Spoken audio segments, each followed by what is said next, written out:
Vamos então continuar a nossa leitura do livro Psiquiatria em Face da Reencarnação.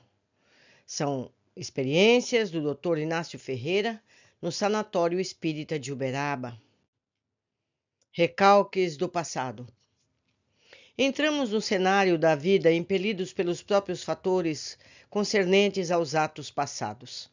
Lembranças estereotipadas se armazenam em nosso perispírito, representando impulsos bons ou maus que se revelam a cada passo da vida presente, à proporção que os acontecimentos cotidianos, quais clarões passageiros, iluminam o passado, deixando-nos entrever as passagens que ficam impressas em nossa imaginação. Passagens que marcaram acontecimentos primordiais em nossa marcha evolutiva. Um acontecimento idêntico no presente. Uma frase, um gesto, uma palavra apenas constitui o rastrilho para provocar a eclosão de uma lembrança pregressa. Um clarão súbito ilumina um acontecimento e ele aflora, como um quadro vivo produzindo a mesma reação antiga. Nesses instantes, em segundos por vezes, ou refreamos os nossos impulsos, quando maus, conquistando mais um grau para a evolução, ou nos deixamos dominar, repetindo os mesmos atos e as mesmas reações que nos trazem e nos proporcionam as mesmas consequências desagradáveis que nos forçaram a reencarnar para resgate daquela dívida. Forças poderosas nos encaminham para o lado daqueles nos quais necessidade de demonstrar os nossos princípios evolutivos. Na presença de alguém que nos feriu profundamente e cujos atos indignos amarguraram a nossa existência, nos é permitido demonstrar a reação do momento ante a lembrança que aflora, ou o perdão que eleva, ou o ódio e a lembrança que degrada. Ante o clarão, que forças ainda desconhecidas dissipam as brumas do passado, iluminando os quadros que dormitam em nossas lembranças, os nossos impulsos se manifestam, impelindo-nos para o crime, cometimento de atos menos dignos, ou revelam o poder da nossa fé, esperança e de nossa transformação no longo peregrinar da vida terrena. Ou o impulso animalizado que obriga às novas caminhadas, ou o impulso da compreensão divina que pregou e exemplificou o perdão e a humildade. Nesses segundos reveladores que daremos um passo para o aperfeiçoamento ou paralisamos na escala evolutiva, perdendo as oportunidades que nos oferecem. Na sociedade, esses segundos proporcionam inúmeras tragédias nos lares, ou servem de elos que estreitam amizades, transformando vidas, proporcionando paz e felicidade em mútuas compreensões para o cumprimento das diretrizes divinas, ou, então, servem para quebrar os grilhões do entendimento, para desequilibrar as leis de afinidade, provocando os mesmos fatos pregressos, as mesmas tragédias, massacrando, desfazendo felicidades. Para a medicina, a desorientação de diagnósticos com as respectivas terapêuticas, porque ignorando as origens das causas concretas, se perde em um labirinto de criações imaginárias, incapazes de atenuar os impulsos e as desconfianças. Teorias e mais teorias, tratados e compêndios, farmacologia enriquecida, aparelhagem de sonda, o organismo, poderiam dos laboratórios com pesquisas e análises. Todas as fontes de gastos que sacrificam se sentem impotentes ante esta barreira. A reencarnação. A verdadeira fonte, a verdadeira causa capaz de estabelecer o diagnóstico, a terapêutica e o prognóstico para conjugar os milhares e milhões de desentendimentos dos lares. Uma frase, um gesto, uma palavra constitui um rastrilho para provocar a eclosão de uma lembrança passada. Era um lar composto de pai e mãe, um casal de filhos, possuidora de grande fortuna material. Se entregavam à vida fútil das convenções sociais, deixando os filhos aos cuidados dos serviçais, abandonados do carinho materno. Aos poucos, os elos afetivos se foram destruindo, e os deslizes de ambos os cônjuges saíram à tona mormente por parte da esposa, que, descuidada do lar e da prole, se desviou da conduta digna que deveria manter como esposa e mãe. Questiúnculas, discussões, tirou a filha dos cuidados da tia, levando-a para o novo lar, onde vivia em companhia do amante. À proporção que se passavam os anos, a menina se tornou moça e, entendimento desperto, sentiu toda a sua desventura. Noiva sentiu-se repudiada pela família do noivo e, num gesto de desespero, orgulho, decepção, suicidou-se aos 19 anos de idade.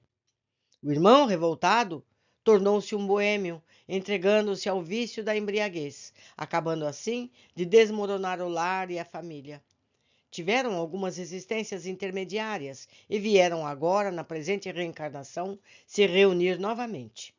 A princípio, lutando com dificuldades financeiras, conseguiram manter a paz no lar e em formação. Mas, no decorrer do tempo, as lembranças do passado foram surgindo. Vieram os primeiros desentendimentos entre o casal, já agora com 5 filhos. A mais velha, revelando grande interesse pelo estudo, num desejo intenso de subtrair-se daquela situação humilde de família pobre. O segundo filho, já se revelando um revoltado, por vezes clamando pela justiça de Deus, por vezes, muitas vezes, uma tia milionária com um só filho e eles lutando com tantos sacrifícios. Tendo na família espíritas convictos, procuravam no espiritismo algo que lhes amenizasse a desarmonia já iniciada. Firmaram as suas convicções no espiritismo, chegando mesmo a obter tranquilidade no lar, mas aos poucos foram deixando os centros bem orientados para assistirem às reuniões anímicas, incapazes de ampará-los e orientá-los. Comunicações frívolas, sem nada de substancial para o alimento daquelas almas enfermas e desorientadas. Não deixava de haver boa vontade em espalhar os grandes ensinamentos do Senhor, mas manifestações, as mais das vezes anímicas e deficientes, não puderam destruir as dúvidas que as reminiscências do passado vieram despertar. Volta o passado a influir de tal modo no pensamento que já não contém os impulsos de ódio e indiferença pela esposa, chegando mesmo a duvidar da sua honestidade. Deixa a família em busca de trabalho em uma fazenda, premeditadamente vindo altas horas da noite vigiar o lar à espera de um flagrante. Entidades amigas, principalmente o espírito de sua mãe e de uma tia que foram espíritas, prevendo a grande tragédia que o ciúme doentio poderia causar pela reminiscência do passado, procuraram se manifestar fazendo chegar às suas mãos 2 mensagens. A ela aconselhando a tomar a maior prudência que o caso exigia. A ele advertindo-o sobre o erro que estava praticando. A tragédia não se consumou, foi evitada, mas as lembranças do passado explodiram e, a pretexto de tratamento de saúde, deixa o lar e vai residir em uma cidade em Goiás, ficando a esposa sem proteção moral e financeira. O filho, revoltado, sem diretrizes seguras, é a máxima preocupação da mãe, que pressente a volta de uma vida de orgias e vícios. A filha, por sua vez, já noiva, sentindo a desarmonia no lar, pressentindo qualquer reação por parte da família do noivo, repetição de acontecimentos de vidas passadas, desfez o noivado e afastou-se da sociedade. A pobre mãe, ainda integrada na doutrina, amparada pela fé e amparada por amigos espirituais, continua mantendo a conduta moral no afã de evoluir e exemplificar os filhos. Chora por ver o filho afastando-se aos poucos do caminho do bem. Confrange-lhe a alma por perceber por parte da filha admoestações, culpando-lhe de sua desdita, renúncia ao noivo e afastamento da sociedade.